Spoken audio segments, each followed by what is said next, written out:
Hoy comenzamos con el último capítulo del curso, que es el capítulo de análisis vectorial.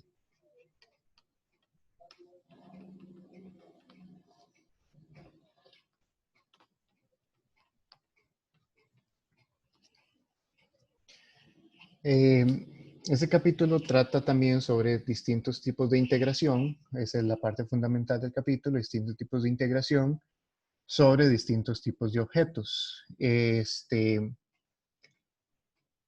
Vamos a generalizar un poco los conceptos que ya vimos de integración múltiple.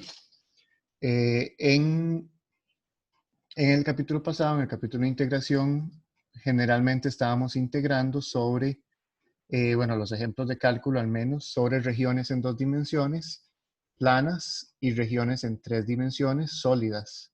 Sólidas se refiere, por ejemplo, a que si tengo una esfera,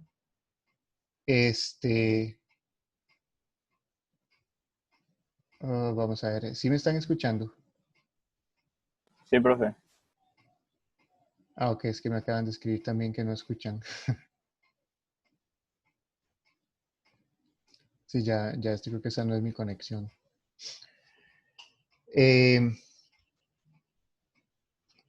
Bueno, entonces, y bueno, también vimos integrales en múltiples dimensiones, aunque no se puede hacer ejemplos concretos de eso.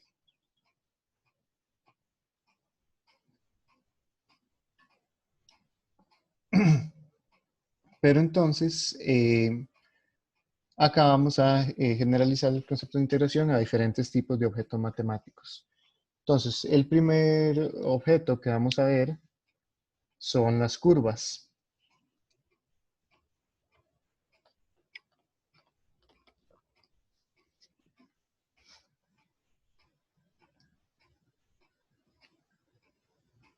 Entonces, la definición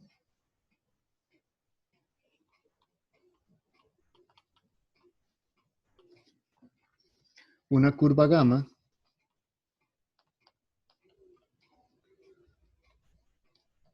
en Rn es una función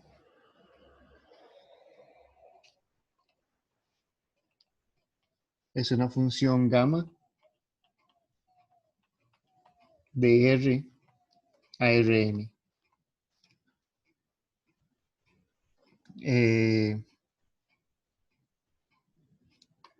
Bueno, voy a ponerlo de I a Rn, donde I es un intervalo en R. Puede ser finito o infinito.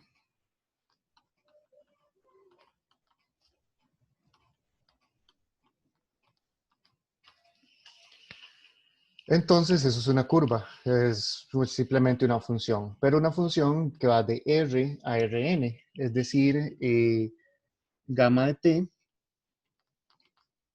es una función de una variable, pero que me devuelve n componentes. Gamma 1 de t, gamma 2 de t, hasta gamma n de t.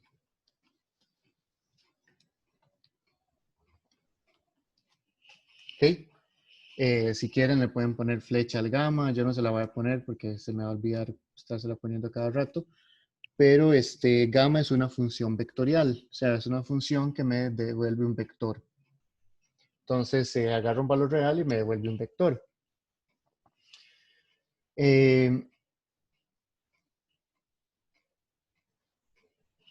Cuando uno tiene una curva, o sea, una curva de la función, uno puede considerar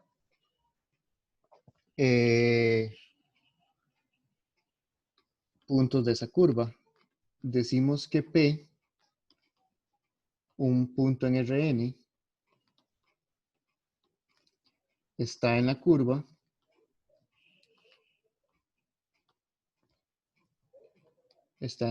gamma, si existe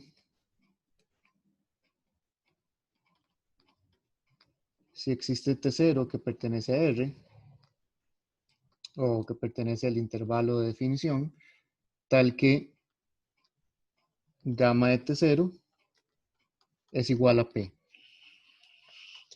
Básicamente, un punto está en la curva si está en el rango de esta función, ¿verdad? Si tiene una preimagen, básicamente.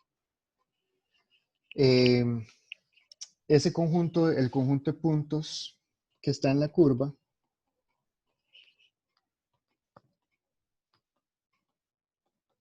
el conjunto de puntos que están en la curva,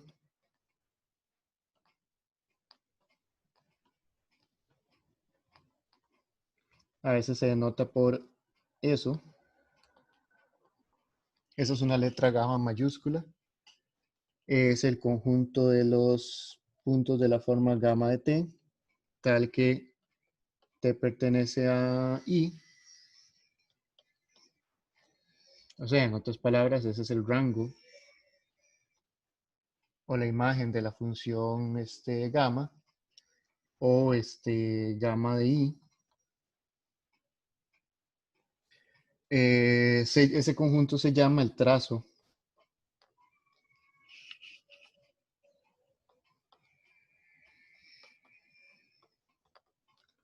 El trazo de la curva.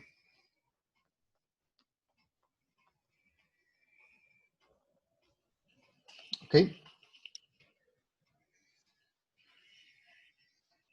Y a veces,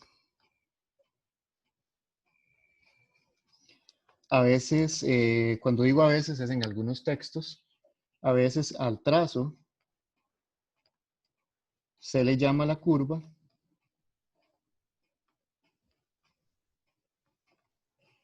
porque el trazo va a ser como el dibujo de la curva, o sea, el trazo va a ser como exactamente lo que representa la curva, se le llama la curva, y a gamma se le llama una parametrización.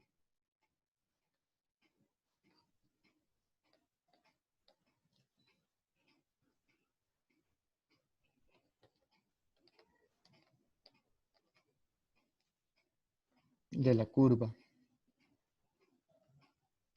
Entonces, en algunos textos se usan esos nombres. Al trazo se le llama la curva y, y a la función que representa esa curva se le llama la parametrización. Pero la cuestión es que tenemos dos objetos. Tenemos una función de R en Rn y el rango de esa función.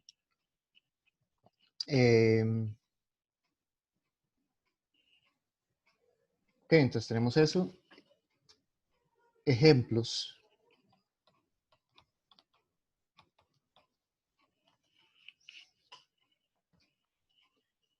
Si yo considero, por ejemplo, gamma 1 de t igual t a la 2, por ejemplo, con t que pertenece a, voy a ponerlo menos 1, 1. Ese es el dominio. Si estoy diciendo que gamma 1 es una función que va desde menos 1, 1 a R2.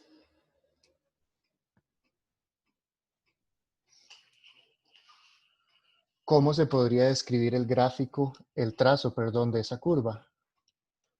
Vean que serían los puntos, t varía en R, y la primera entrada varía en R, y la segunda entrada varía en R, y a la 2. Es decir, vean que esta puede ser cualquier valor real, pero este sería el cuadrado de esta. Entonces vean que el trazo de gamma serían los puntos X y Y que pertenecen a R2, tal que Y es igual a X a la 2. Bueno, tal que X está entre menos 1 y 1, y Y es igual a X a la 2. En otras palabras, ese es el gráfico de una parábola.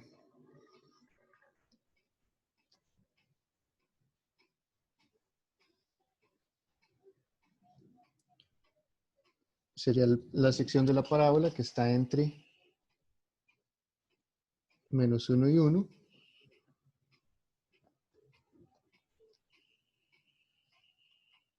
Entonces ese es el gráfico, ese es el trazo de la función. Es ese conjunto de puntos.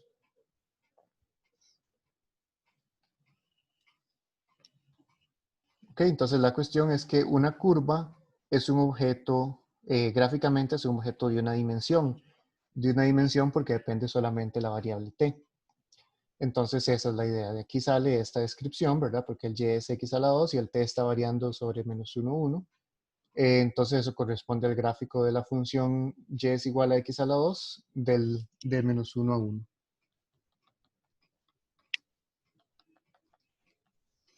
¿Ok? Ese es un ejemplo.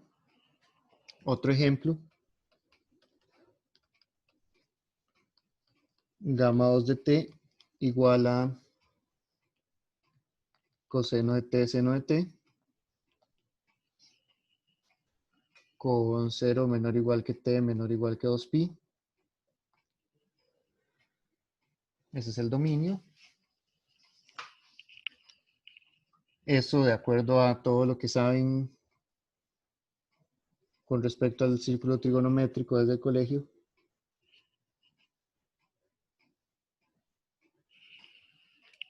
Eso representa un círculo.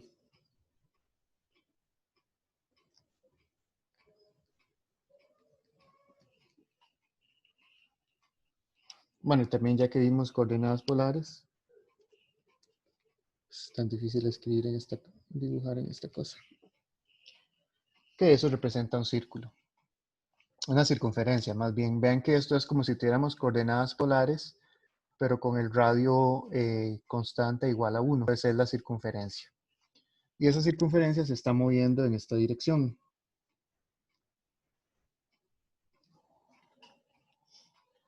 Porque a como el t va variando, los puntos van variando en esta dirección en sentido antihorario. En este dibujo de acá va moviéndose en esta dirección, porque como el x va variando entre menos 1 y 1, entonces va moviéndose en esta dirección. Entonces una curva, la función también tiene implícito cierto movimiento. Ahora, ¿qué pasa si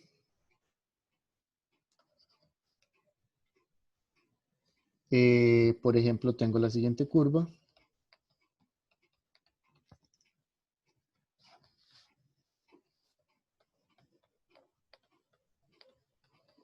Coseno de 3t, seno de 3t, para t que pertenece al intervalo de 0 a 2pi igual.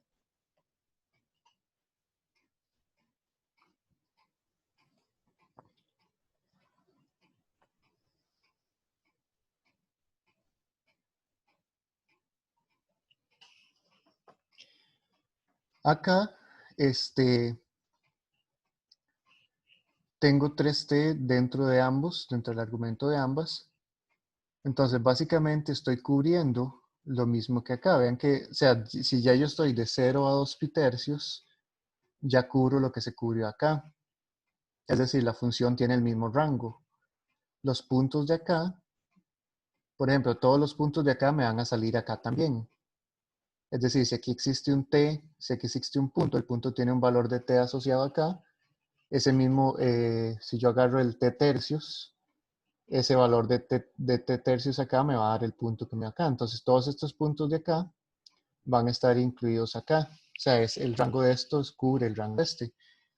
Pero aquí, ¿qué es esto básicamente? Esto es el mismo círculo, pero está dando 3 vueltas. Está cubriendo el círculo 3 veces. Pero lo importante es que el gráfico o el rango sigue siendo el mismo.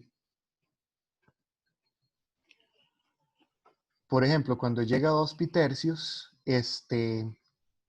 cuando llega a 2 pi tercios, aquí llega a 2 pi.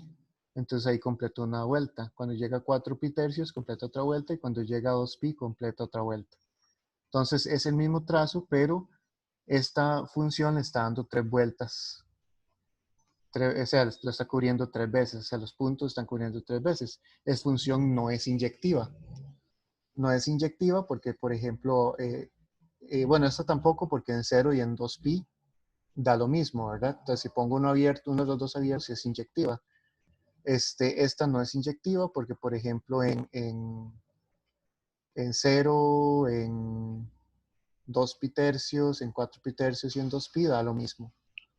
Entonces no es una función inyectiva, pero cubre el mismo rango.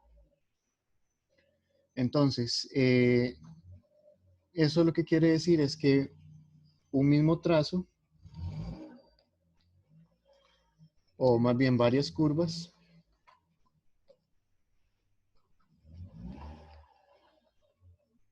pueden tener el mismo trazo.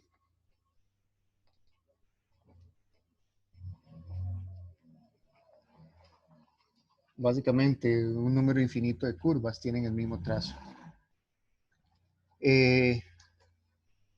Ok. Entonces, básicamente aquí lo que estoy cambiando es, por decirlo así, la velocidad en la que estoy recorriendo el gráfico.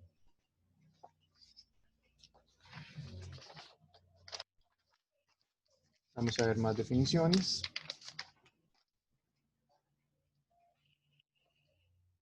Ya casi paso la página.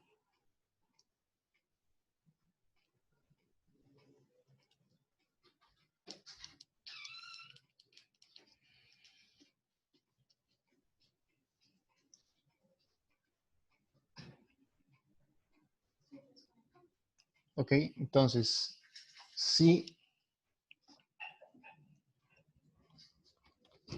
gamma está definida en un intervalo AB, y esas son la mayoría de las curvas con las que vamos a trabajar, AB en Rn, los puntos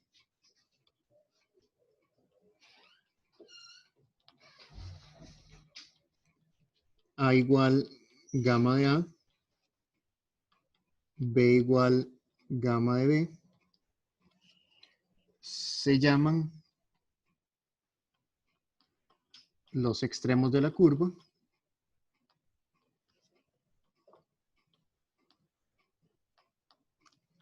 o punto inicial y punto final respectivamente.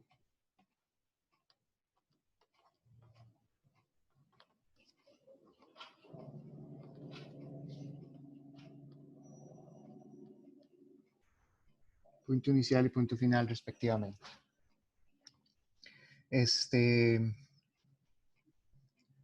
Ok, entonces de nuevo, en el trazo sería algo así. O sea, los puntos A y B son puntos en el trazo de la curva. O sea, son puntos en el dominio, que son los puntos que corresponden al primer valor de t, al último valor de t.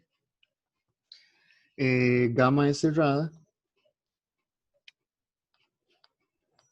Gamma es cerrada si gamma de A es igual a gamma de B.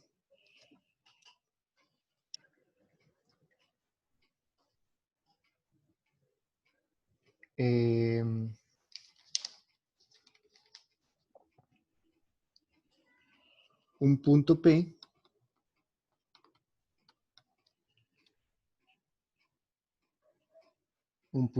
en la curva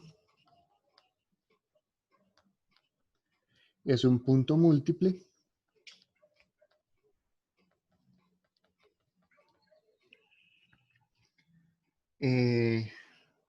a veces se le dice punto doble, punto triple, etc. Si existe más de un t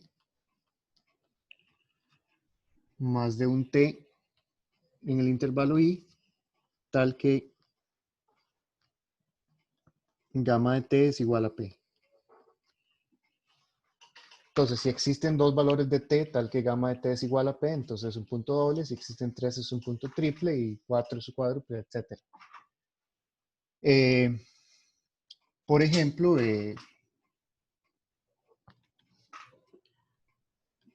la función gamma 3 de t que tenía hace un rato, que era coseno de 3t, seno de 3t, con t entre 0 y 2pi. Básicamente cualquier punto de la curva, qué sé yo, el p igual, no sé, 0,1 por decirlo así, es múltiple.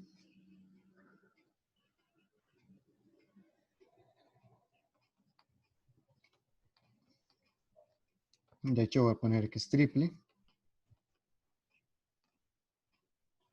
Pues gamma de por ejemplo, ¿qué me daría 0.1? Profe, Ah, creo que es cuádruple. será cuádruple. Ah, no. Ese es triple. Era Sí, lo otro. El el uno 1, sí, coma cero. sí, por eso puse este. El 1,0 es el 1,0 es cuádruple, sí. Este sería más bien vamos a ver, por ejemplo, en pi sextos. Sí, creo que en pi sextos. Y luego sería,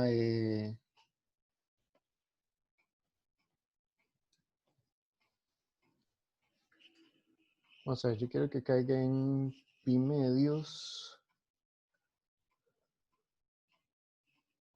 Luego 7 pi medios. 7 pi sextos.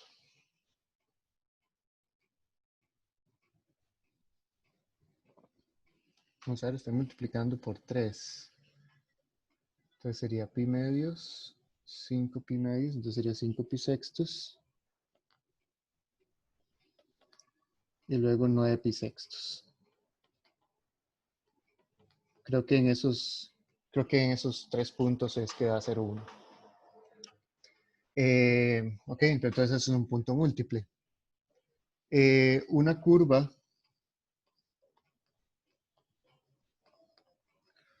curva es simple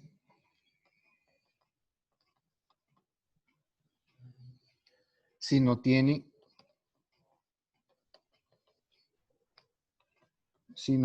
puntos múltiples.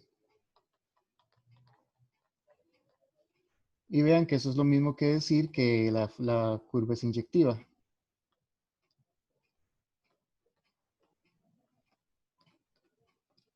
¿Verdad? Sí, si no existen puntos que tengan más de una preimagen, entonces quiere decir que la curva es inyectiva. Cuando la curva es cerrada,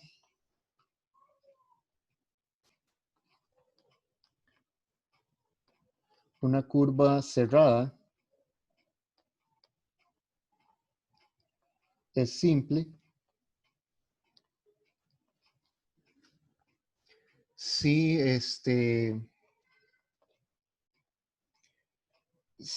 solo tiene, o si el único punto múltiple, y de hecho en ese caso sería doble, es el punto inicial. O sea, pues si es cerrada es porque los dos son lo mismo, pero si es el punto inicial, el punto final, el punto que es múltiple.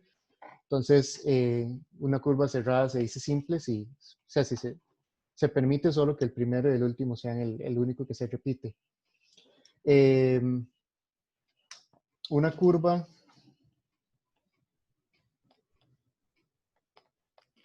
cerrada y simple se llama curva de Jordan.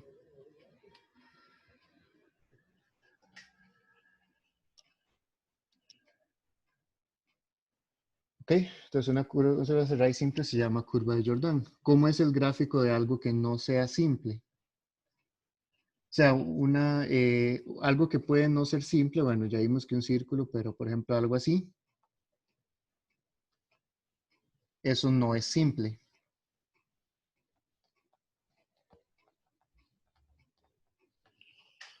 No es simple porque aquí se corta este punto, por ejemplo, tendría dos preimágenes, porque si la curva empieza aquí, por ejemplo, si empieza aquí, hay un valor de t que me da este punto, luego viene a una vuelta y hay otro valor de t que me da este punto, ¿verdad? Esa curva no sería simple. Y algo que sería simple sería, pues, y no sé, algo así. O algo cerrado que no se cruce a sí mismo. O sea, el único punto final, el único punto que es este múltiple, perdón, es el punto inicial o el punto final.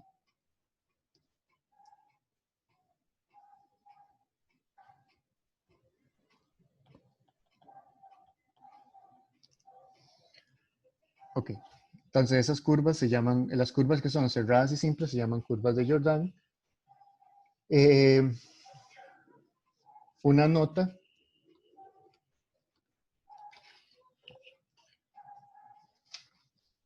Creo que lo uso en todo momento. Algunos textos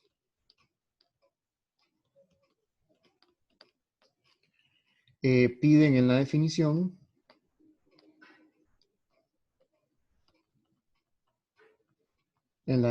de curva que gamma sea continua.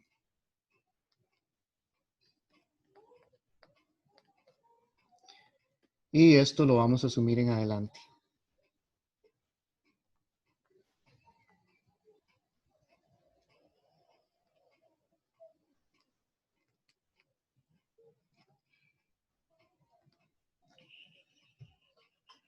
Ok, de ahora en adelante vamos a asumir que cuando digo curva, automáticamente son continuas.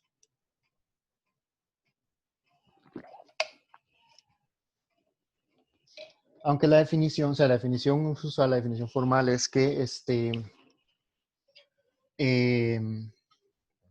la definición formal es que es simplemente una función, pero vamos a asumir que son continuas, porque casi todos los teoremas que se van a probar es sea gamma una curva continua, entonces mejor asumimos que son continuas de ahora en adelante.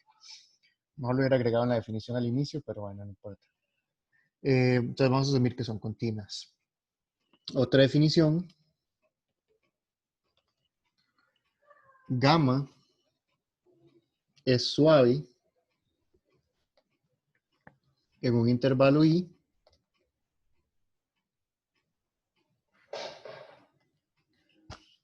si es de clase C1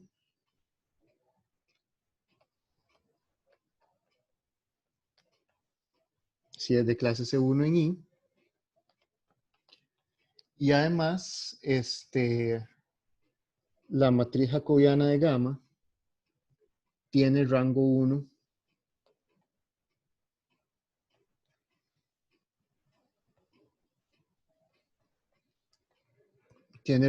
en i.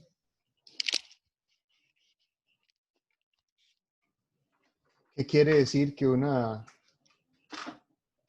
matriz jacobiana que tenga rango 1? Ahora, ¿cómo es la matriz de gamma?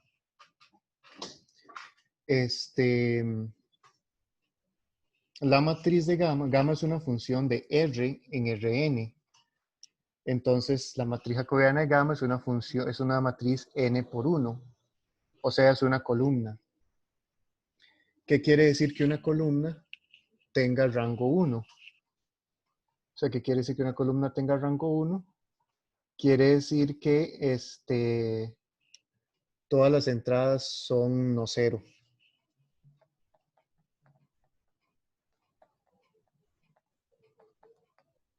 O sea, todas las entradas,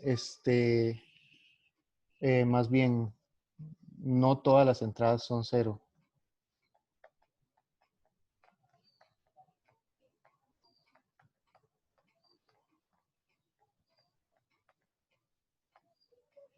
O sea, como es una matriz n por 1, la única forma de que, o sea, como es n por 1, ya eso limita que el rango de la matriz sea menor o igual a 1, ¿verdad? Menor o igual a 1 es, pero si ustedes tienen una matriz m por n, el rango siempre es menor que las dos dimensiones, menor o igual que las dos dimensiones. Como es n por 1, ya eso dice que el rango tiene que ser menor o igual a 1. Para que sea rango 1, entonces quiere decir que no es rango 0. ¿Y qué es rango 0? Rango 0 es que todo sea 0. Entonces, la condición es básicamente que no todas las entradas son 0 de la matriz. Voy a poner no todas las entradas D son 0.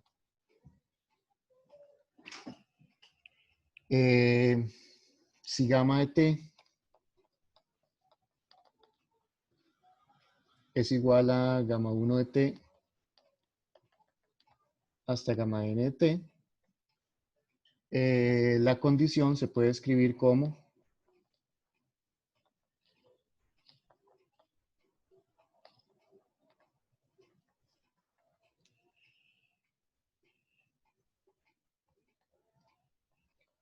gamma 1' de T al cuadrado más gamma 1 prima, gamma 2 prima de t al cuadrado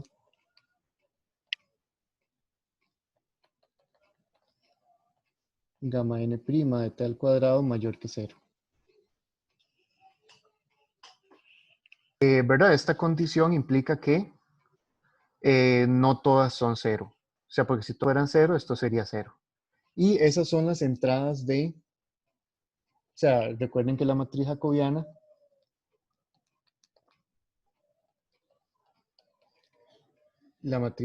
entonces va a ser un vector con las siguientes entradas, gamma 1 prima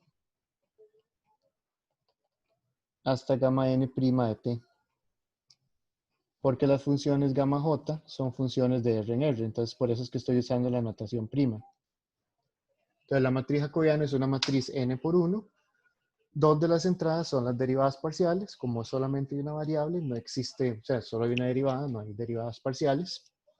Entonces esa es la matriz jacobiana. Y la matriz jacobiana es eso porque es de clase C1. Estoy asumiendo que es de clase C1. Y C1 implica diferenciable. Diferenciable implica que la matriz jacobiana son las derivadas. Ok, entonces esa es la condición.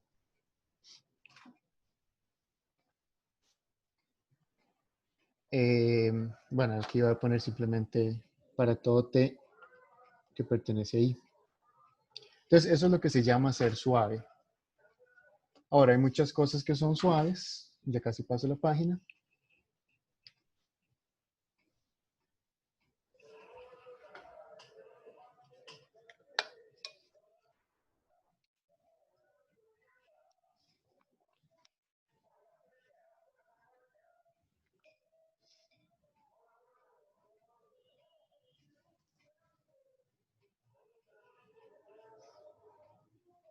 De hecho,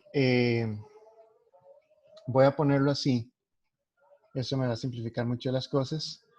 Es suave en un intervalo I si es de clase C1 en I interior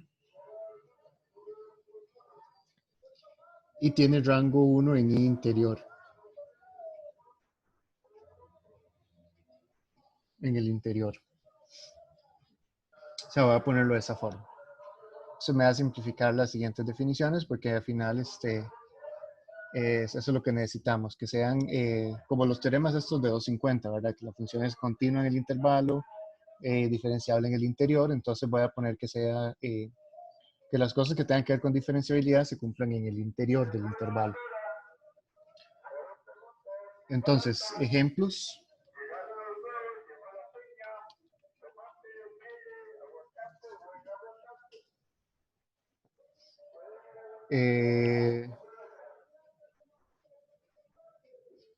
Voy a poner el ejemplo de algo que no es de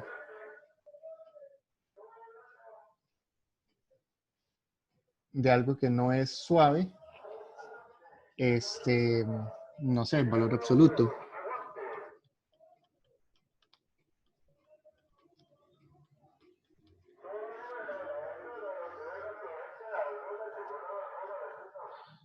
Disculpen el camión con ruido vendiendo verdura. No sé, eso con T que pertenece a menos 1, 1.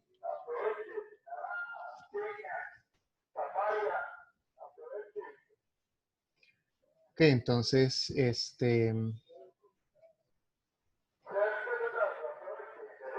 eso es, o sea, esa curva, ¿cuál es el gráfico de esa curva?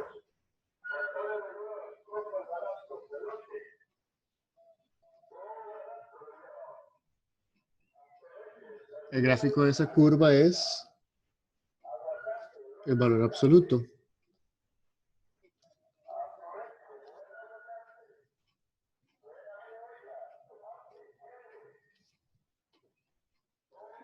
Ok. Vean que esa curva no es de clase C1.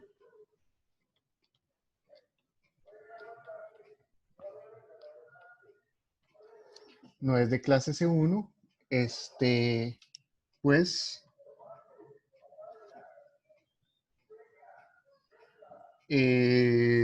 no es siquiera derivable. no es derivable en t igual a 0. ¿Verdad? No es derivable en t igual a 0 porque eso implicaría que la entrada del valor absoluto es derivable y ahí sabemos que no es derivable.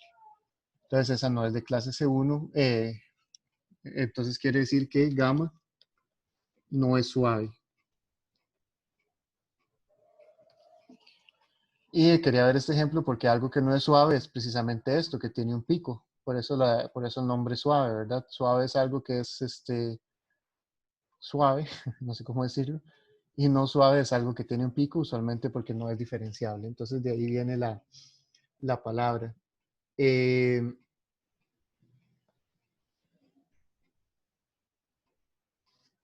Ahora, esa función no es suave, pero si yo la parto en dos, quedan dos curvas suaves. O sea, quedan dos segmentos de recta. Entonces, otra definición.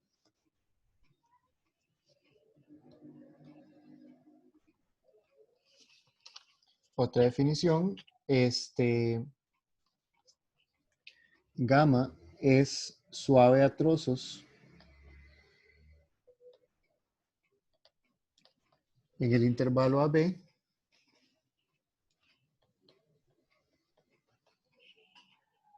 si existe una partición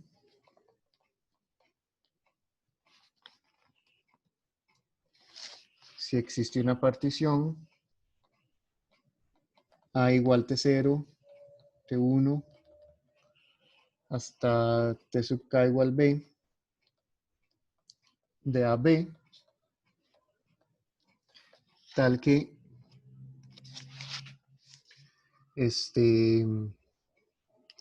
gamma es suave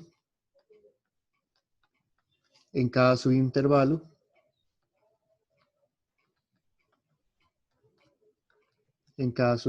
de la forma T sub J más 1 para J desde 0 hasta K menos 1.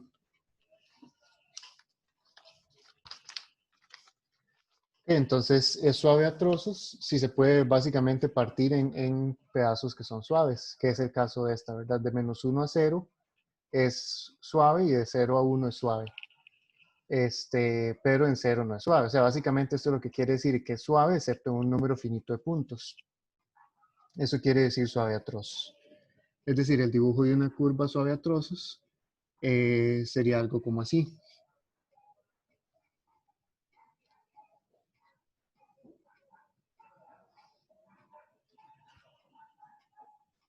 Una curva que sea, quizá en el pegue no sea derivable, pero en el interior sí es derivable y con derivadas distintas de 0. Ok, entonces, veamos ejemplos. Bueno, veamos lo siguiente. Una curva de la forma. Una curva de la forma gamma de t igual a p más tv con p y v que pertenecen a Rn y t que pertenece a R, describe, se va a poner estos dos como que las dos ecuaciones son la curva y p y v son constantes en Rn, describe una recta en Rn. ¿Ok? Entonces, una curva de esa forma escribe una recta en Rn. En R3, por ejemplo, en R3 es más fácil ver el dibujo.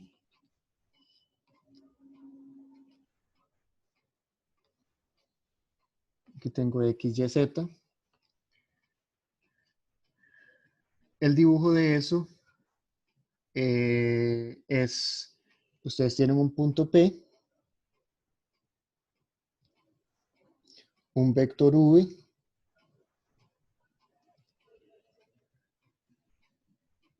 y es la recta que pasa por ese punto y es paralela a ese vector.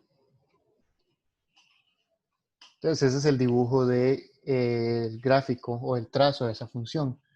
Es una recta que contiene el punto P, ¿verdad? Contiene el punto P porque en t igual a 0 me da P. Y es paralela a ese vector. Vean que TV son vectores paralelos a V. Entonces esos son vectores paralelos a V trasladados hacia P. Entonces es como trasladar esto hacia acá e irle cambiando el largo al vector. Entonces por eso se cambia a una recta. Por eso el gráfico es precisamente una recta. Entonces, vean que en R3, si P es igual a X0, Y0, Z0 y V es igual a ABC, entonces la ecuación sería gamma de T igual X0 más AT, Y0 más BT, Z0 más CT, con T que pertenece a R. Y vean que gamma prima de T, bueno, el jacobiano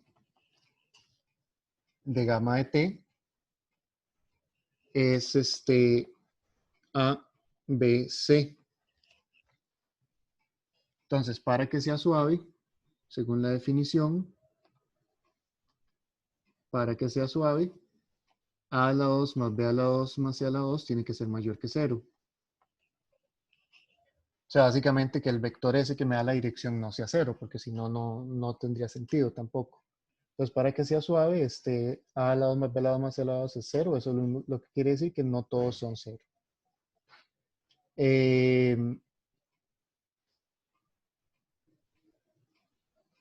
Ok, entonces eso es un ejemplo de una recta, lo más simple posible, de las curvas. Quería mencionar otra cosa respecto de notación nada más. Notación, gamma prima de t es igual a gamma 1 prima de t, gamma 2 prima de t, gamma n prima de t.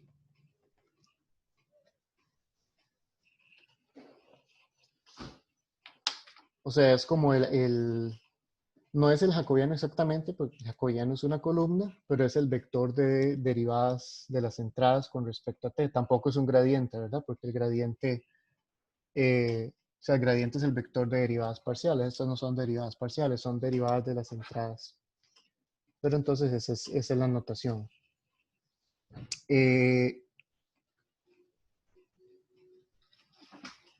Sigo con más definiciones. Ahorita van a ser puras definiciones.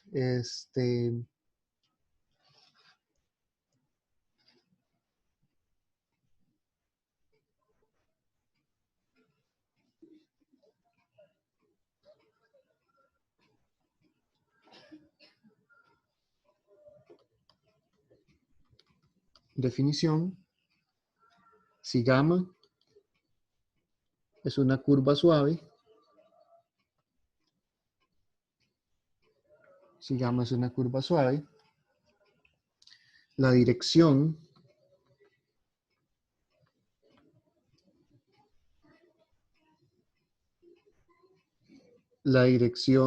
de gamma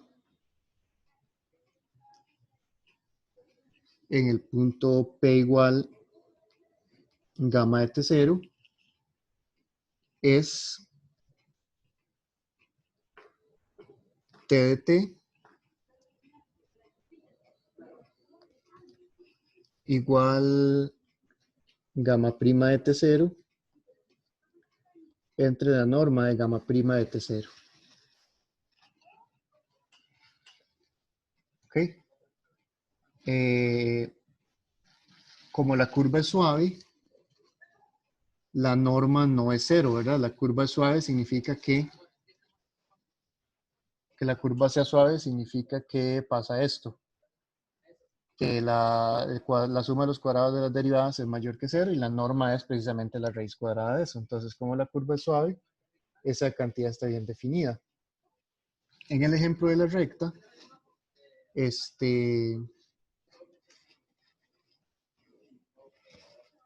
en el ejemplo de la recta,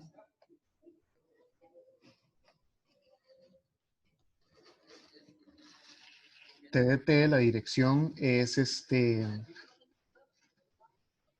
ABC, sería el vector A, B, C, pero dividido entre, bueno, escribirlo así, 1 entre raíz cuadrada de A a la 2 más B a la 2 más C a la 2 por ABC.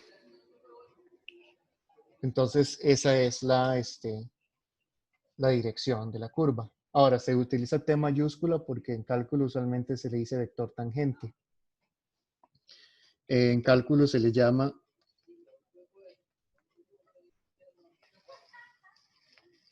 vector tangente unitario.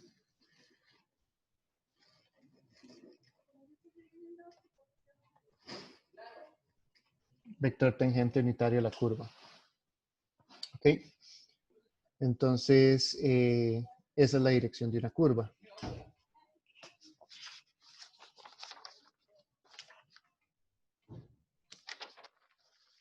Veamos qué más.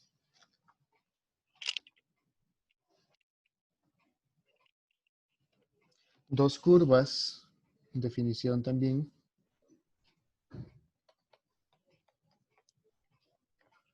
Dos curvas con un punto en común.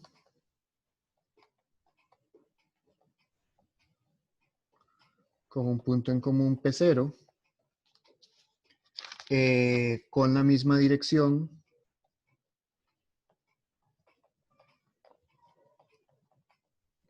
Con la misma dirección en ese punto.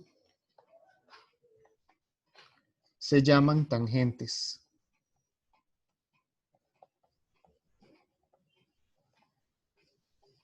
Tangentes en ese punto.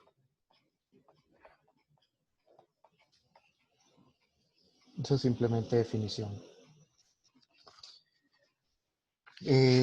Ok, vamos a ver.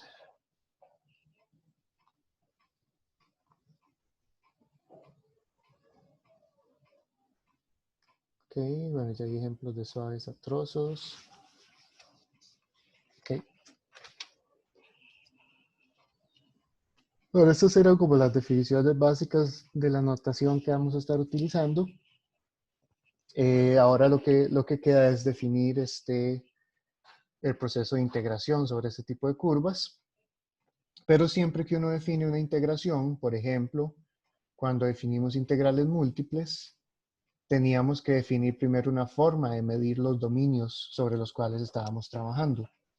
Entonces, por ejemplo, en integrales dobles tenemos que aprender cómo medir áreas antes de poder aprender cómo integrar. Integrales triples tenemos que aprender a medir volúmenes. Bueno, eso lo hicimos en general con la definición de contenido. El contenido era precisamente eso. Medir, o sea, ver cómo se mide el conjunto en el que estamos trabajando. Ese es el contenido de Jordan, para poder definir la integral, ¿verdad? Entonces definimos la integral sobre los conjuntos a los que se les puede medir las cosas. Aquí vamos a hacer algo similar. Por ejemplo, si yo tengo esta curva y quiero definir una integral sobre esta curva, quiero saber primero cómo puedo medir cosas sobre esta curva, cómo puedo medir esta curva. Por ejemplo, yo puedo medir la longitud. ¿Cuánto mide de aquí a aquí? ¿Cuánto mide de aquí a acá? ¿Verdad? Por ejemplo, esta curva mide raíz de 2 de aquí a acá, raíz de 2 de aquí a acá. O sea, la longitud de la curva es 2 raíz de 2. Ya una curva así es más complicada. Entonces, vamos a ver el concepto de cuándo una curva se puede medir, cuándo se le puede medir la longitud, y después ver cómo se define integración en ese tipo de cosas. Entonces, voy a pasar la página.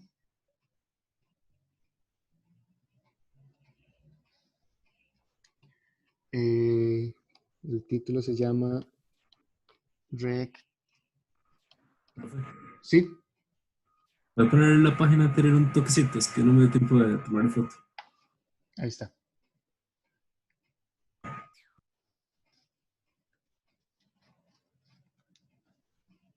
Listo, muchas gracias. ¿Sí? ¿Listo? Ok, entonces vamos a hablar sobre rectificabilidad. Creo que está bien escrito. rectificabilidad. Ok, entonces, definición. Una curva gamma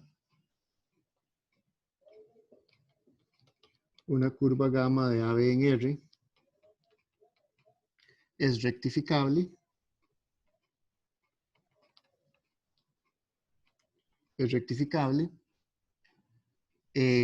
O tiene longitud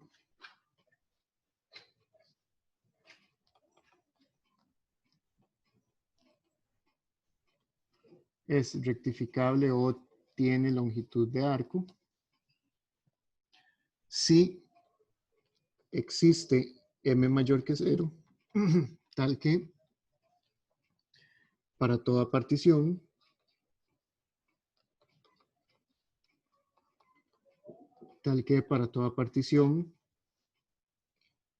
A igual T0, T1, T sub K igual B, de AB, se tiene que esta cantidad, que le voy a poner L, gamma, P, P es la partición, voy a poner para toda partición P.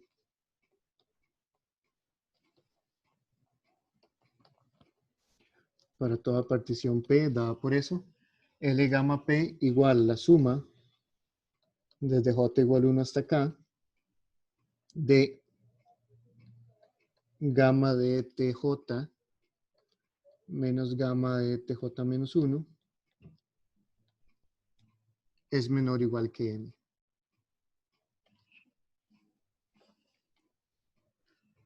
Vamos a ver qué significa esa definición gráficamente para que tenga sentido.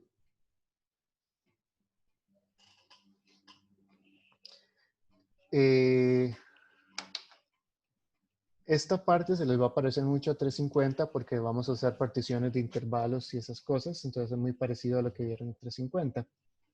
Pero vamos a ver a qué me refiero con esta definición.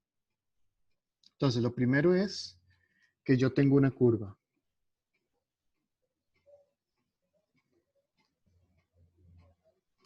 Bueno, hagámoslo un poco más pronunciada, algo así.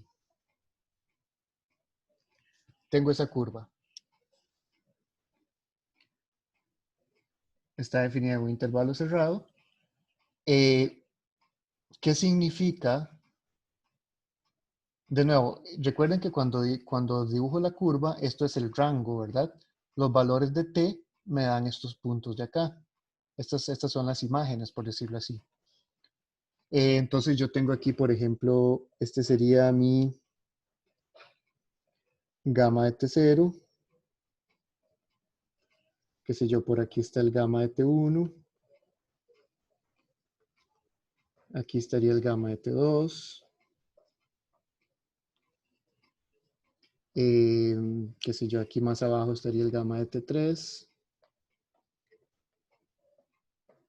Gamma de T4. Gamma de T5, digamos que sean solo 6. Gamma de T6. Es decir, la partición que yo haga en el dominio me genera puntos sobre la curva. O sea, cada punto de la partición, cada valor de t en la partición tiene un punto asignado en la curva. ¿Qué estoy haciendo aquí? Estoy tomando las diferencias, estoy tomando las distancias entre esos puntos. Entonces estoy tomando esta distancia, esta distancia, esta distancia, esta distancia, esta y esta. ¿Ok? Entonces, por ejemplo, este segmento de acá tiene longitud gamma de T5 menos gamma de T4.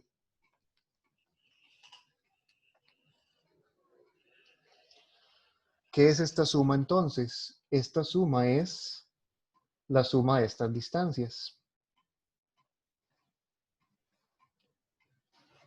¿Qué estoy haciendo acá? Estoy aproximando la longitud de la curva utilizando la suma de estas distancias rectas. Ahora, ¿qué pasa si uno toma la partición más y más y más pequeña? Ahí va a haber más puntos sobre esto, entonces van a aproximar, si yo sumo las distancias rectas, van a aproximar el largo de esta curva. Pero, precisamente, uno quiere que pase eso, que cuando yo hago la partición más y más fina, las cosas se aproximen a algo, o que tienda a algo esta cuestión. Esta es la definición de rectificabilidad. La rectificabilidad dice que todas esas sumas, cualquier partición que yo haga, todas esas sumas están acotadas. Entonces quiere decir que al menos están controladas. Que están controladas esas sumas. Porque se puede dar el caso en que estas sumas crezcan, que como vaya haciendo partición, el montón de segmentillos vayan creciendo y creciendo y creciendo y no estén acotadas. Pero entonces todas esas sumas están acotadas. Y cuando todas esas sumas están acotadas, la longitud de arco de gamma de AB en Rn rectificable, si sabemos que todas esas sumas están acotadas, entonces el supremo existe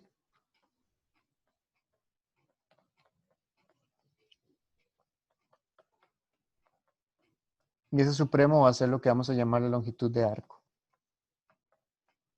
o la longitud de la curva. ¿Ok? Entonces, de nuevo, rectificable quiere decir que de todas las formas que yo tengo para particionar esto, las sumas de los segmentillos están controladas y definimos la longitud de arco como el supremo de todas esas sumas. Como están acotadas, existe un supremo, entonces todas estas sumas tienen un supremo y ese supremo es la longitud de arco. ¿Ok? Uno puede probar, por ejemplo, o lo voy a ver aquí en el dibujo, ¿qué pasa si yo agrego un punto? Si yo agrego un punto acá. Si yo agrego ese punto, ahora es este segmento de acá y este segmento de acá. La suma de esos dos segmentos es mayor que este, ¿verdad? Entonces vean que si yo agrego un segmento, si yo agrego un punto, la distancia crece. Si yo agrego un punto, la distancia crece. Yo creo que eso lo puse en los ejercicios. Si yo agrego un punto acá, entonces la distancia o la suma de los segmentillos va a crecer por desigualdad triangular, ¿verdad? Entonces ven que si yo refino la partición, esta longitud de la suma de los segmentos va a crecer. Entonces, refinando la partición, uno llega al supremo, porque va a ir creciendo. Ahora, si yo quiero calcular la longitud de arco, esa definición por medio de supremos no es muy conveniente, o sea, porque ¿cómo calculamos ese supremo? Entonces, para eso tenemos el siguiente teorema. Entonces, ya después de tanta definición, al fin un teorema. Teorema 1, no sé ni qué hora es, 11:15. Teorema 1, si gamma es suave, si a gamma de AB en R, N es suave, entonces la longitud de gamma es igual a la integral desde A hasta B de la norma de gamma prima de T de T.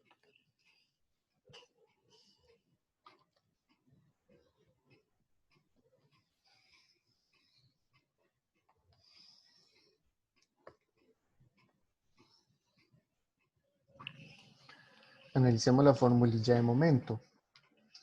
Gamma prima es una razón de cambio, ¿verdad? Es una razón de cambio de la curva gamma. Cuando yo estoy tomando la norma de gamma prima, estoy tomando la razón de cambio en cada uno de los puntos. Y a la hora de integrar estoy sumando todas esas razones de cambio. Entonces, a la hora de sumar todas esas razones de cambio, me da exactamente la longitud de gamma. Veamos la prueba.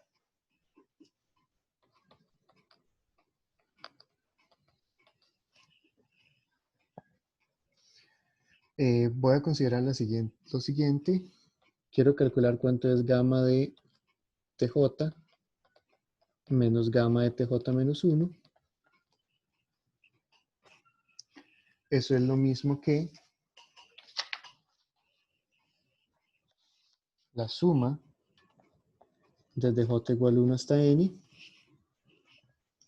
de gamma J, gamma I más bien, aquí, gamma I de T, bueno, a calcular esto al cuadrado, gamma I de TJ menos gamma I de TJ menos 1 al cuadrado. O sea, es la suma de las entradas al cuadrado. Si yo aplico el teorema del valor medio, eso es igual a la suma desde I igual 1 hasta N de gamma prima J, o I más bien,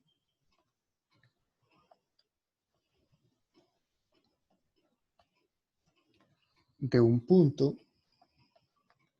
en TJ menos TJ menos 1, todo eso al cuadrado. O sea, ven que aquí estoy fijando un J, ¿verdad? Estoy fijando un TJ. Aquí estoy sumando sobre N. Entonces tengo básicamente variables I y J. En cada una de estas diferencias yo aplico el teorema de valor medio. Teorema de valor medio 250. Con psi y J entre TJ menos 1 y TJ. ¿Ok? Entonces, para cada uno de estos intervalos está indexado por J, ¿verdad? Entonces, por eso estoy indexando este por J. Y para cada una de las funciones componentes gamma I, existe uno diferente. Entonces, estoy aplicando el teorema de valor medio en cada una de las funciones gamma I y en cada uno de los intervalos I sub J. Entonces, por eso es que este coso va a depender de I y de J. Entonces, estoy aplicando el teorema de valor medio. Entonces, eso es, bueno, esto va a ser la suma desde igual 1 hasta N de, bueno, aquí no estoy haciendo nada, simplemente gamma J' de xi J al cuadrado, TI, TJ, me estoy confundiendo los índices, TJ menos TJ menos 1 al cuadrado. Ahí simplemente separé el cuadrado, no hice nada. Ok, entonces, si yo saco la norma, si yo quito cuadrados, entonces tengo lo siguiente.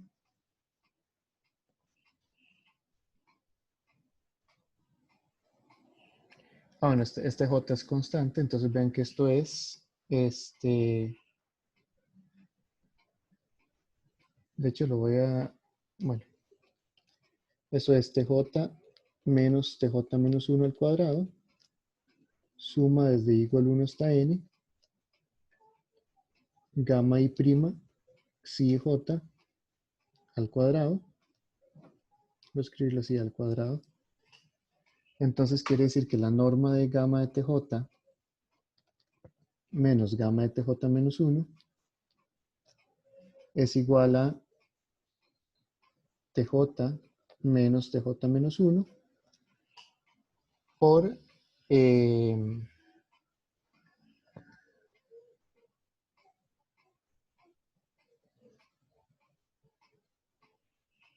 aquí está mal, por la suma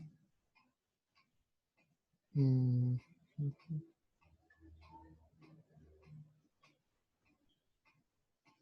no importa, por la raíz cuadrada de la suma desde J igual 1 hasta N, 2 de igual 1 hasta N,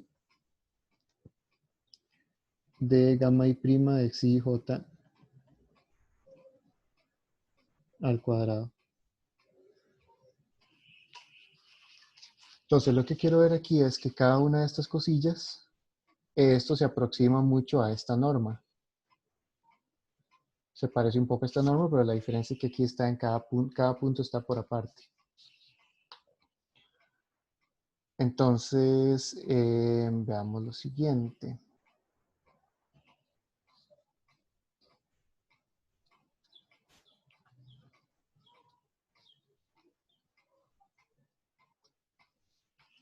Si yo considero la siguiente función,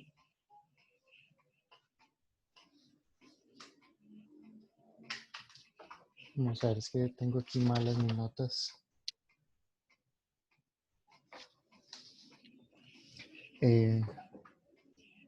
Si yo considero la siguiente función, f de x, es que tengo la función mal escrita.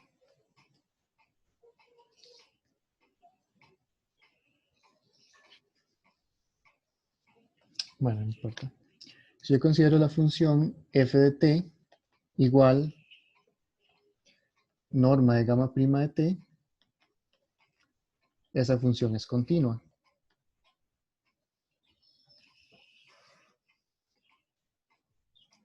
Esa función es continua.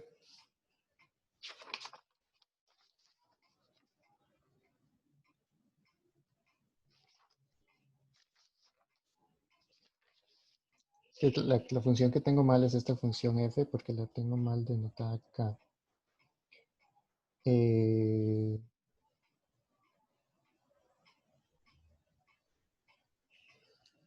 Voy a modificar un poco la función de la que tengo acá. Voy a considerar la siguiente función. f de x1 hasta xn igual,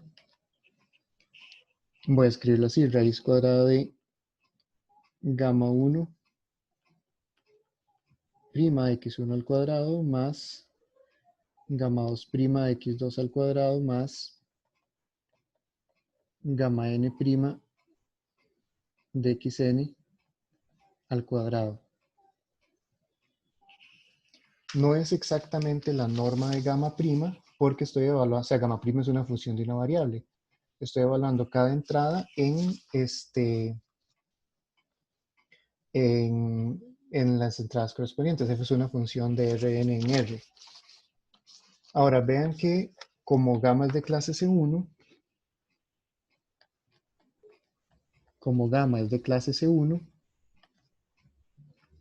entonces F es continua. Como gamma es de clase C1, F es continua, ¿verdad? Adentro solo tengo las derivadas de gamma y la raíz cuadrada es una función continua. Entonces F es una función continua.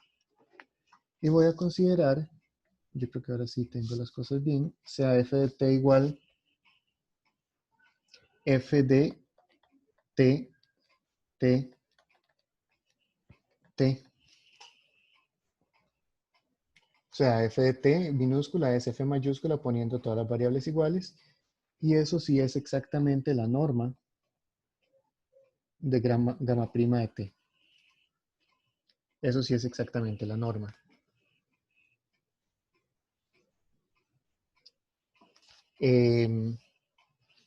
Ok. Entonces,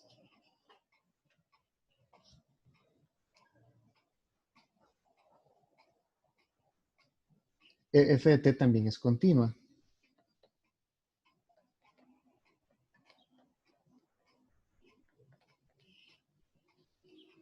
También es continua porque simplemente es la f mayúscula restringida.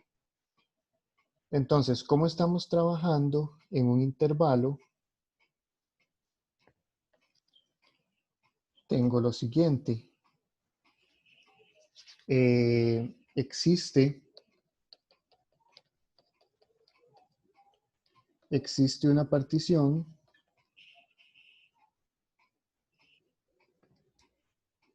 bueno, primero, sea epsilon mayor que 0, existe delta mayor que 0, tal que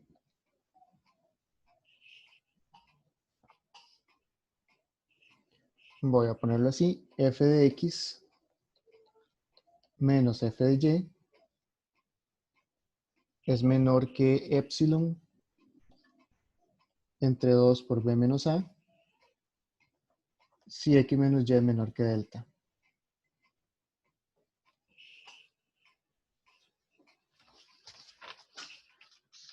Eso por la continuidad, y como estamos trabajando en un intervalo, entonces es uniformemente continua. Ok, entonces tenemos esa primera observación. Ya casi paso la página.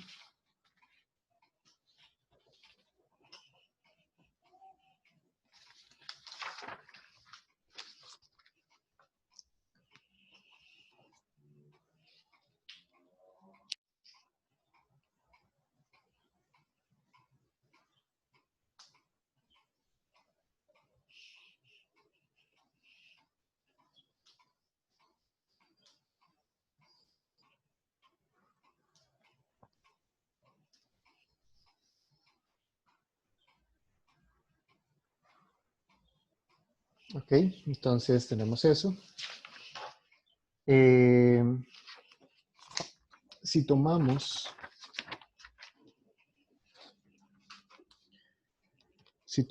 una partición, P, tal que, lo voy a escribir así, T sub j más 1 menos T sub j, o para ser consistentes, T sub j menos T sub j menos 1 es menor que delta para todo j.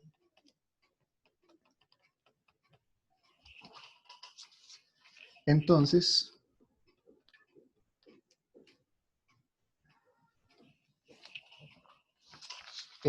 si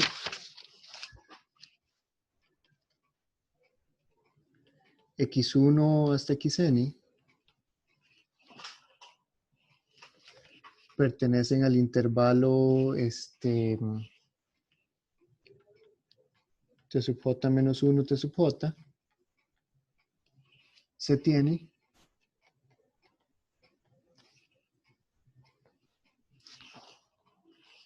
que f de x menos f de minúscula T sub j es menor que epsilon entre 2 por b menos a.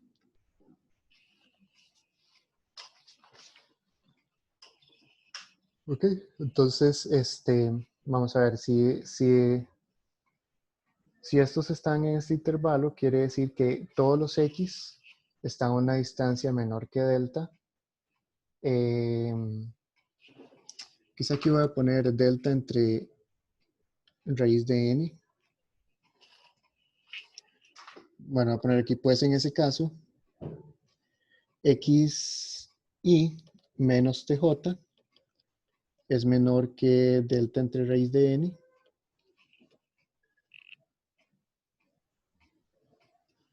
O delta entre n será lo que quiero más bien.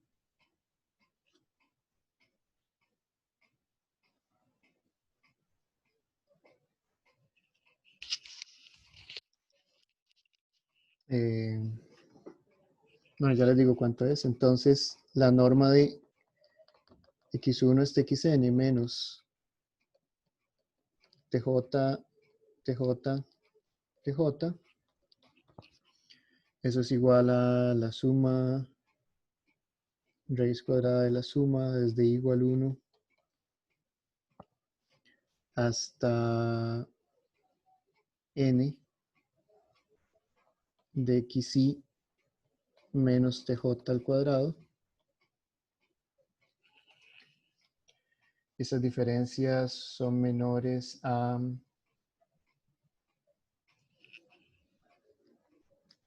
eso es menor que raíz cuadrada. Sí, raíz cuadrada de n veces delta entre n, delta al cuadrado entre n, y eso es igual a delta. Entonces, si los x y están aquí y la partición tiene largo menor que esto, entonces este vector es menor que delta. Ahora, ¿por qué tomo este vector con todos los tj iguales? Porque el f de minúscula era, f de tj eran todos los tj iguales. Entonces, esto es f mayúscula de tj, tj, tj. Entonces, tengo eso. Ok, entonces, yo lo que quiero ver es entonces qué es esto L de gamma P menos la suma desde J igual 1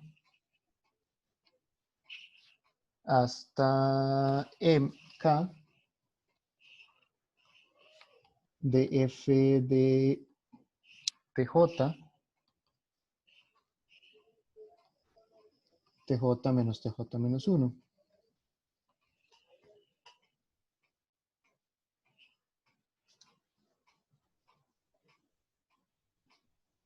¿Ok? Entonces, acá, aquí tengo una anotación que está súper mal.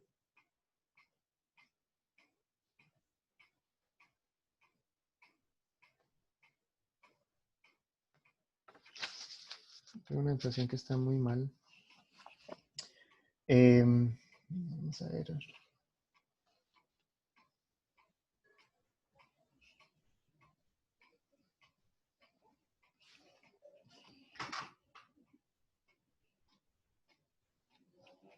Yo lo que quiero es... Ok. Vamos a escribir de la siguiente forma.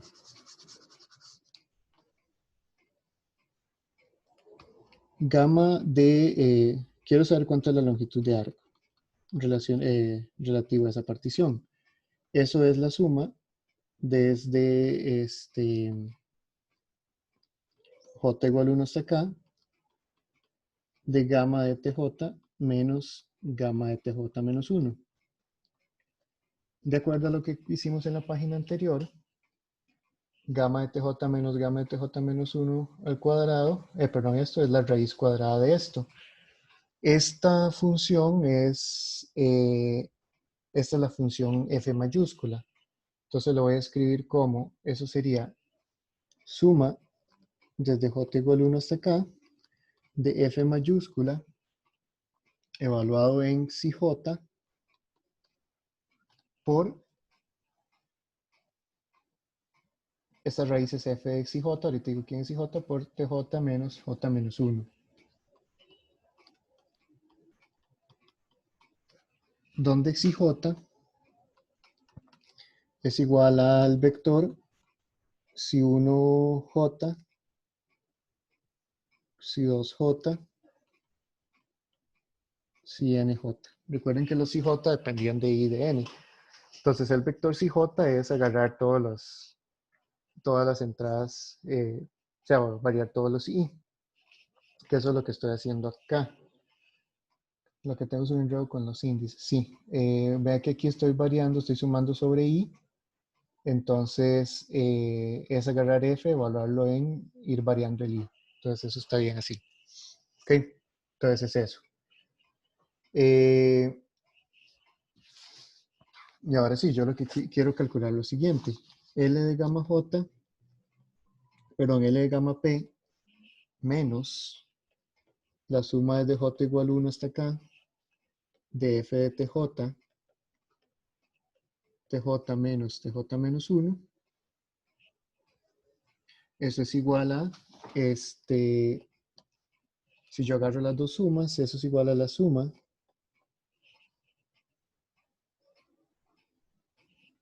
aquí el valor absoluto, no sé por qué puse norma.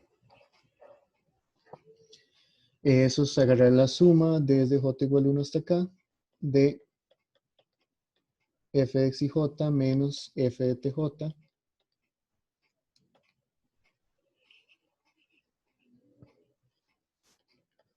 por tj menos tj menos 1.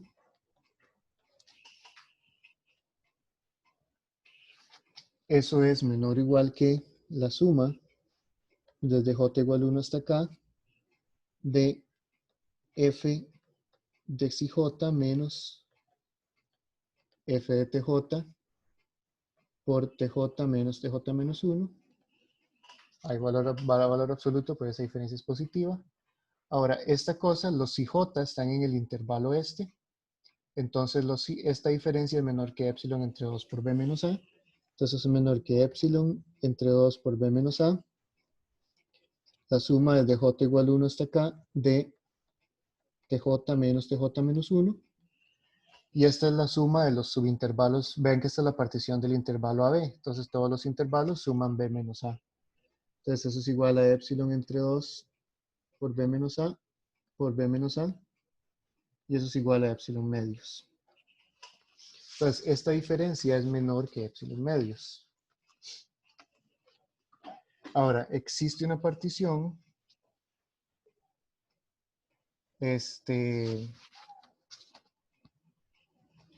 existe una partición P', tal que, o existe una partición P2, tal que esta diferencia suma desde igual 1 hasta m de f de ti, perdón, xj, xk, f de tj por tj menos tj menos 1 menos la integral de a a b de f de t de t es menor que epsilon medios.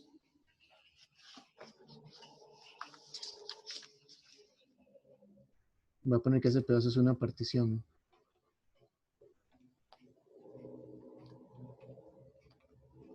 ¿Eso por qué? ¿Qué es esto? Vean que esto es una suma de Riemann.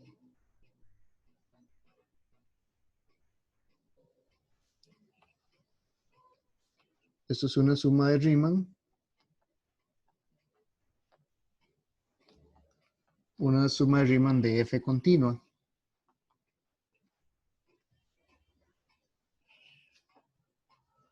O sea, esto es exactamente lo que ustedes vieron en 350, ¿verdad? Esta es la suma de Riemann de una función f de R en R continua. Entonces, como es una función continua, es Riemann integrable. Entonces yo puedo encontrar una partición tal que esto esté muy cerca a la integral de f. ¿Ok? Pero entonces, eso quiere decir que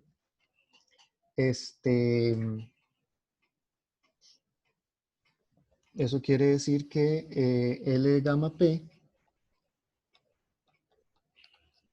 menos la integral de A a B de f de t de t, eso es menor o igual que L de gamma P menos la suma de esa, la suma desde j igual 1 hasta acá de f de tj,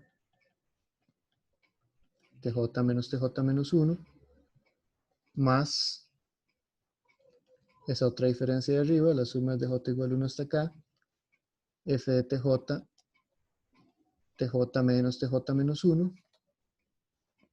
Cada una de esas cosas es menor que epsilon medios. Entonces eso es menor que epsilon. ¿Ok? Pero entonces, ¿qué es lo que tengo? Lo que tengo es que encontré una partición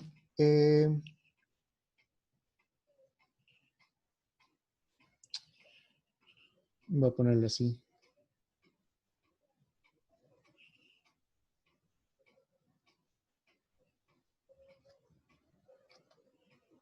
P3, donde P3 es un refinamiento. Es un refinamiento común a P y P2. ¿Ok? Entonces, esta cosa solamente crece cuando yo refino. Entonces, si yo hago un refinamiento como se encuentra una partición donde se cumpla esto, una partición donde se cumpla esto, o tomo la misma partición en ambas, porque aquí lo único que necesito es que la partición sea menor que delta entre esto, entonces puedo agarrar que la partición esta sea menor que esto, entonces se cumple esto. Entonces quiere decir que las longitudes de arco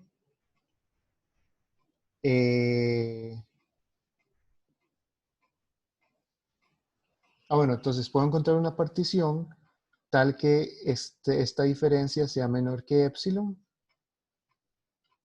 para todo epsilon que yo quiera.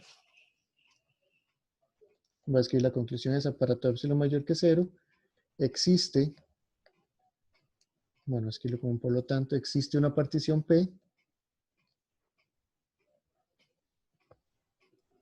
existe una partición P tal que L gamma de P menos, menos la integral de A a B de f de t de t, donde f de t es gamma prima de t, es menor que epsilon. Entonces ahí, por caracterización del supremo, la longitud de gamma tiene que ser igual a esa integral.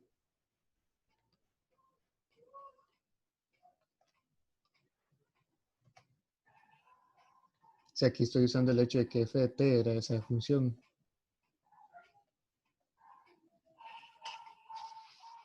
Entonces, básicamente esto de la longitud de arco es pegarlo a una función de Riemann, a una suma de Riemann de una función. Entonces, si la curva es suave, la longitud de arco se puede calcular de esta forma.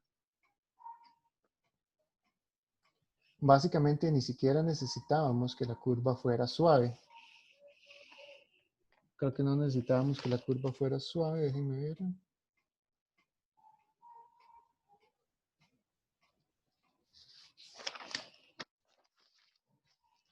Solo necesitamos, en la prueba, solo usamos que gamma fuera de clase C1.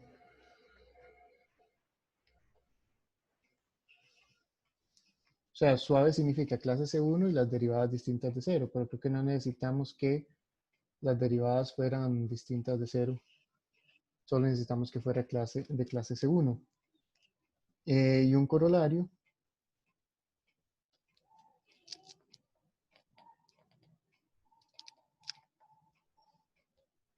Un corolario. Una curva suave a trozos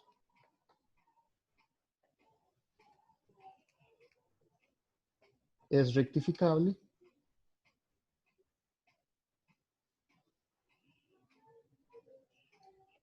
y la longitud de arco es la integral de A a B. O sea, se cumple la misma fórmula si fuera suave a trozos.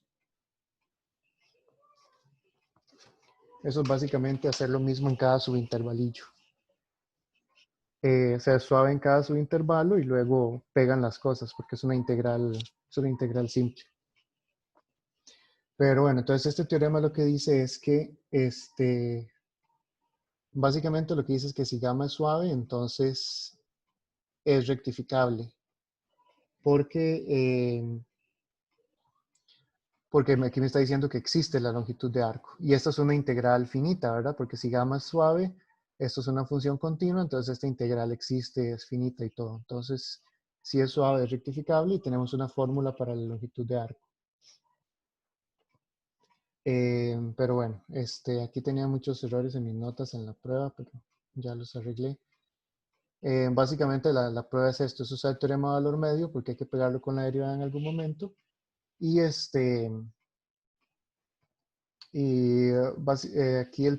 tuve que recurrir a esta función porque el teorema de valor medio me saca varios IJ diferentes, entonces tengo que hacer una función de varias variables, pero esta función se acerca a, o sea, esta y esta son la misma función básicamente, nada más que aquí estoy poniendo el mismo número en todas las coordenadas, pero si todos los números están cerca de t, entonces esto es pequeño. Entonces eso fue lo que usé básicamente. Y bueno, aquí probamos que la longitud que encuentre una partición tal que esto y esto están muy cerca. O sea que pueden utilizar aquí la caracterización de supremo y decir que la longitud de arco es exactamente esto. No sé si tienen consultas sobre esta parte.